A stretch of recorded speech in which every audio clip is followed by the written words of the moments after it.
বিসমিল্লাহির রহমানির রহিম। ইন্টারনেট মাদ্রাসায় সকলকে স্বাগতম। আজ আমরা বুখারী শরীফে বর্ণিত রাসূল করিম সাল্লাল্লাহু আলাইহি সাল্লামের মিরাজ বন্টন সম্পর্কে জানব।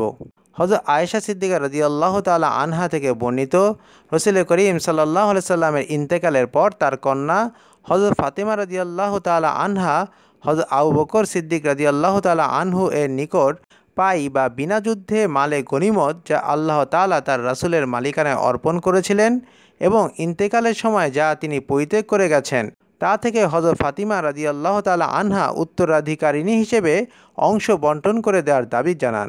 খলিফাতুল মুসলিমিন হযরত আবু বকর সিদ্দিক রাদিয়াল্লাহু তাআলা আনহু তাকে জানান, রাসূল করিম সাল্লাল্লাহু আলাইহি সাল্লাম বলেছেন, আমি পরিত্যক্ত সম্পদের কোনো উত্তরাধিকারী রেখে যাচ্ছি না, অর্থাৎ নবী হিসেবে আমার কোনো উত্তরাধিকারী নেই। যা কিছু রেখে যাচ্ছি তা সদকা হিসেবে গণ্য হবে। এ কথা শুনে রাসূলের কন্যা রাগান্বিত হলেন এবং আবু বকর সিদ্দিক রাদিয়াল্লাহু তাআলা আনহু এর সাথে সম্পর্ক ত্যাগ করলেন। মৃত্যু পর্যন্ত হযরত আবু বকর সিদ্দিক রাদিয়াল্লাহু তাআলা আনহু এর সাথে কথা বলেননি। রাসূল করিম সাল্লাল্লাহু আলাইহি সাল্লামের মৃত্যুর পর হযরত ফাতিমা রাদিয়াল্লাহু তাআলা আনহা 6 মাস জীবিত ছিলেন।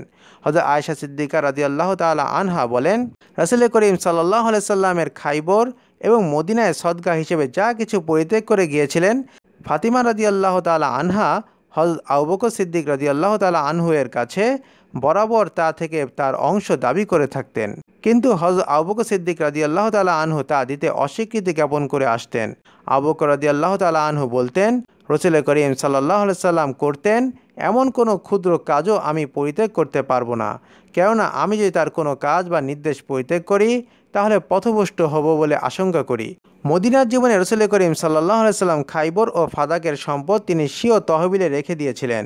আবু বকর রাদিয়াল্লাহু তাআলা আনহু বলতেন, রাসূল করিম সাল্লাল্লাহু আলাইহি সাল্লামের এ দুটি সম্পদ ওয়াকফকৃত বিভিন্ন পরিস্থিতিতে অতিরিক্ত প্রয়োজনে ব্যয় হয়ে থাকত।